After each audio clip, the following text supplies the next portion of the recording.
अपनी माँ से कह देना कल कमरे से बाहर ना निकले, क्योंकि वो मेरे घर और मेरे स्टैंडर्ड के साथ बिल्कुल भी मैच नहीं करती है। ईशानी अपने पति राघव से कहती है। राघव आज्ञाकारी पति की तरह बोला, ठीक है, कह दूंगा।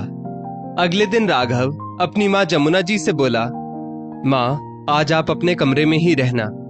जमुना जी बोली, फिर से? आखिर ये कब तक चलेगा राघव?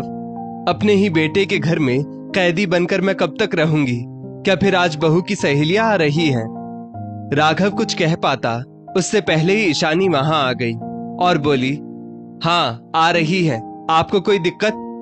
जमुना जी बोली, दिक्कत होगी भी तो क्या उपाय है, पर बहू आज जो व्यवहार तुम मेरे साथ कर रही हो ना, कल वही व्यवहार जब तुम्हारे माता पिता और तुम्हारे साथ होगा तब तुम्हें पता चलेगा। ईशानी बोली, मेरे माता पिता की किस्मत आपकी तरह नहीं है, आज भी बिल्कुल स्वस्थ है, पूरे दिन आपकी तरह खू खू नहीं करते हैं, और उनके एक नहीं दो दो श्रवण कुमार हैं, तो वो सब संभाल लेंगे, आप तो बस अपनी चिंता करो। जमुना जी धीरे से बोली, शरीर का भला क्या गुमान करना, ये तो एक दिन मिट्टी में मिल जाएगा, और श्रवण कुमार तो मेरा बेटा भी था, पर वो क्या से क्या बन गया। ईशानी बोली, कुछ कहा क्या आपने? राघव झट से बोला, नहीं तो माँ तो पानी मांग रही है। ईशानी के जाते ही राघव बोला, माँ क्या करती हो? आपकी बात ईशानी को सुनाई नहीं दी, वरना अभी हंगामा कर देती। इतना कहकर वो वहां से चला गया और जमुना जी बस उसे जाते हुए देखती रही। दरअसल जमुना जी को वक्त ने उम्र से पहले ही बूढ़ा कर दिया था। जवानी में सास सुनाती और खाने पीने में रोक टोक करती थी, और अब बुढ़ापे में बहू सुनाती है।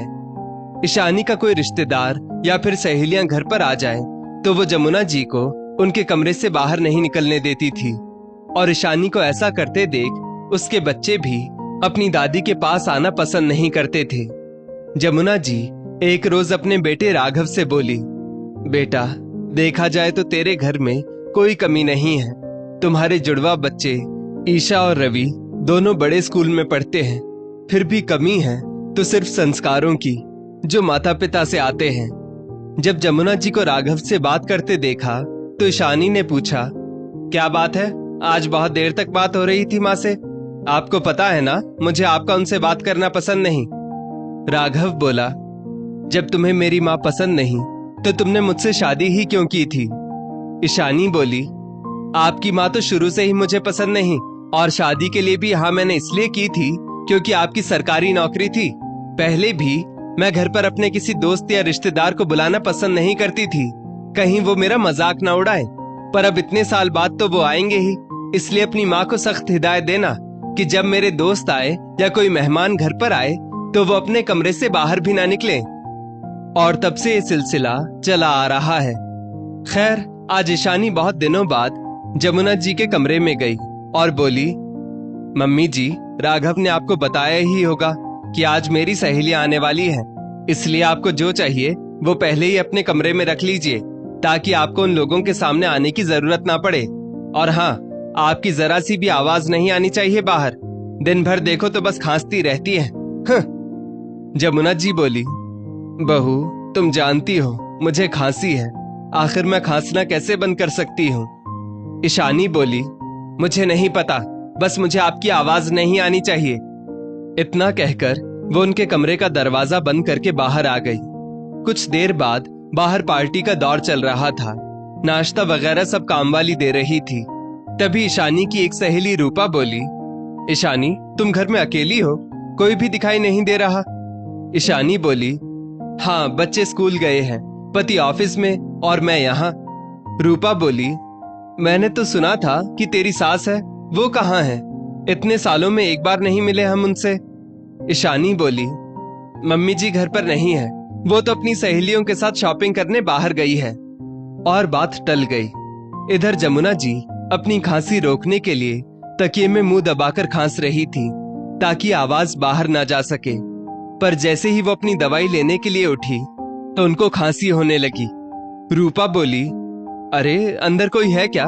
शायद कोई खांस रहा है। ईशानी सोचने लगी, हे भगवान, ये बुढ़िया सुधरेगी नहीं, मेरी जिंदगी नर्क बनाकर रख दी है। फिर बात को संभालते हुए वो बोली, अरे वो तो अंदर हमारी दूसरी नौकरानी जमुना है।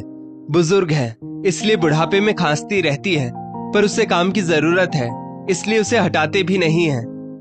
अचानक ईशानी की दूसरी सहेली बोली, यार मदद तो अपनी जगह है, पर फिर भी इतने बुजुर्ग इंसान को काम पर नहीं रखना चाहिए। ऊपर से वो इतना खांस रही है, कहीं तुम्हारे बच्चों को इन्फेक्शन ना हो जाए।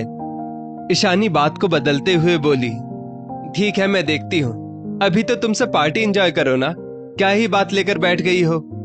उसकी बात सुनकर सब सहेलियां वापस पार्टी में मग्न हो गई। सभी सहेलियों के जाने के बाद वो तमतमाती हुई जमुना जी के कमरे में गई और चिल्लाकर बोली, कहा था ना आपको कि आपकी आवाज नहीं आनी चाहिए, फिर भी आप जानबूझकर ऐसी हरकतें कर रही थी ना, ताकि मुझे सबके सामने शर्मिंदा होना पड़े। जमुना जी बोली, बहू मैं जानबूझकर खांस नहीं रही थी, अब खांसी रुक ही नहीं रही थी तो क्या करती। ईशानी बोली, बस बहुत हो गया, अब तो आपका बंदोबस्त कहीं और करना ही पड़ेगा। इतना कहकर वो चली गई। शाम में जब राघव घर आया, ईशानी बोली, अपनी माँ का बंदोबस्त कहीं और करो, मैं अब उनके साथ नहीं रह सकती। ईशानी मान नहीं रही थी तो राघव बोला, मैं सरकारी अफसर हूँ, अगर बाहर ये पता चल गया कि मैं अपनी माँ को वृद्ध आश्रम छोड़कर आया हूँ तो लोग क्या कहेंगे, वो तो हम पर हंसेंगे ना। ईशानी बोली, ठीक है तुम्हें जो करना है करो, पर ये मेरी नजरों के सामने नहीं होनी चाहिए। मुझे और मेरे बच्चों को इनसे दूर ही रखो बस। राघव ने घर के ऊपर जमुना जी के लिए एक कमरा बनवा दिया और उनके साथ एक नौकर भी रख दिया जो उनकी देखभाल करता था। अब राघव हर रोज 5 मिनट के लिए ही सही उनके पास जरूर जाता था। ये अपमान जमुना जी सह न सकी और 1 साल बाद ही दुनिया से कूच कर गई। आज जमुना जी को गए हुए 4 साल हो चुके हैं। इधर ईशानी के पापा भी इस दुनिया से चले गए, पर उसकी मम्मी की सेवा के लिए कोई नहीं है। ईशानी के दोनों भाई भाभी ने उनको रखने से साफ इनकार कर दिया। मजबूरन ईशानी उनको अपने घर लेकर आई, पर उसके बच्चे जिन्होंने अपनी माँ को दादी का तिरस्कार करते देखा हो, वो भला नानी को क्या सम्मान देते। अगर उनका कोई फ्रेंड उनसे मिलने घर आता और नानी वहां कर बैठती तो वो झल्लाकर कहते, आप यहाँ क्यों बैठी हैं? घर में और कोई जगह नहीं है, जाइए यहाँ से। ईशानी ने इस बारे में राघव से कहा। राघव बोला, इसमें मैं क्या कर सकता हूँ? जब तुम नहीं समझना चाहती थी तो तुम अपने बच्चों से कैसे उम्मीद कर सकती हो? जो तुमने उन्हें सिखाया है उन्होंने वही तो सीखा है। ऊपर अम्मा का कमरा है तो बेहतर होगा अपनी माँ को वहां शिफ्ट कर दो, कम से कम उन्हें अपमान तो नहीं सहना पड़ेगा। ईशानी बोली, मेरी मम्मी उस कमरे में अकेली कैसे रहेंगी? राघव बोला, जैसे मेरी माँ रहती थी, बच्चों को जैसे संस्कार दिए हैं हमने, शायद एक दिन हमें भी उसी कमरे में रहना पड़े, तो भविष्य के लिए तुम भी तैयार रहना। ईशानी बोली, संस्कार तो तुम्हारे भी अच्छे थे, तुमने क्यों नहीं दे दिए? राघव बोला, जिस रोज मैंने अपनी माँ को ऊपर रहने के लिए कहा था ना, उसी दिन मेरे संस्कार भी खत्म हो गए थे। मुझे तो लगता है माँ के साथ इस घर के संस्कार भी चले गए, क्योंकि जिन बच्चों ने इस घर में दादी का अपमान होते देखा है, क्या वो कभी अपनी माँ और नानी का सम्मान कर पाएंगे? अपनी बात कहकर राघव दूसरी तरफ मुंह करके सो गया। अगले दिन ईशानी ने अपनी माँ को जमुना जी के कमरे में शिफ्ट किया। उस रोज उसे एहसास हुआ कि वक्त का पहिया घूमता है और हमें अपने कर्म यहीं भुगतने पड़ते हैं, इसी जन्म में।